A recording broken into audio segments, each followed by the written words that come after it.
Hi everyone, চলে এসেছি Tarapith two Santiniketan ভ্রমণের পার্ট 1 মিনি ব্লগ। গতকাল আমরা মায়ের পুজো দিয়ে সারাদিন তারাপীঠেই কাটিয়েছি। তার বড় ব্লগ অলরেডি আমার চ্যানেলে আপলোড করা আছে, তোমরা চাইলে অবশ্যই দেখে নিও। আজ সকাল সকাল বেরিয়ে পড়েছি শান্তিনিকেতনের উদ্দেশ্যে। এখন ঘড়িতে বাজে প্রায় 7:30। আমরা স্টেশনের কাছাকাছি চলে এসেছি।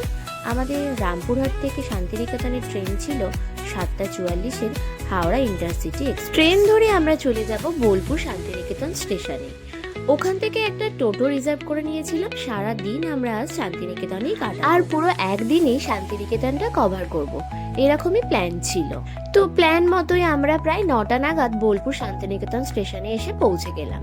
তারপর ওখান থেকে বেরিয়ে কয়েকটা টোটো কাকুর সাথে কথা বলে আমরা একটা টোটো ঠিক করে। এখানকার সব টোটোরই একটা প্যাকেজ সিস্টেমে চলে, মানে যতগুলো স্পট ঘোরাবে তার উপর নির্ধারণ করে একটা প্রাইস লিমিট রেখেছে, কিন্তু দামটা ওনারা একটু বেশিই বলছিলেন। তারপর আমরা কথাবার্তা বলে সবকিছু ঠিক করে নিয়েছি।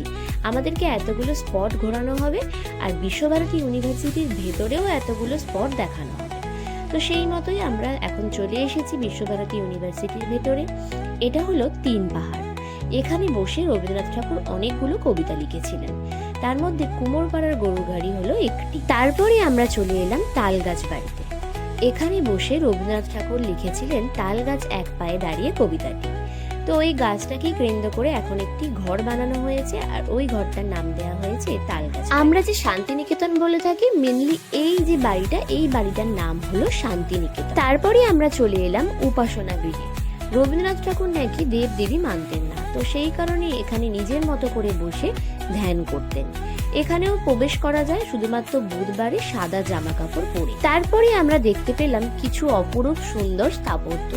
এগুলো নাকি রামকিঙ্কর বেইজ মহাশয় কাদা মাটি ছুঁড়ে ছুঁড়ে নির্মাণ করেছেন।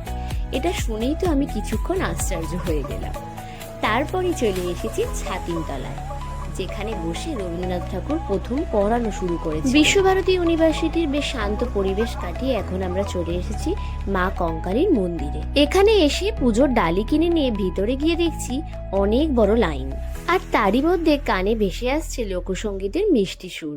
ওটা শুনেই মনকে আর শান্ত রাখতে পারলাম না, চলে গেলাম।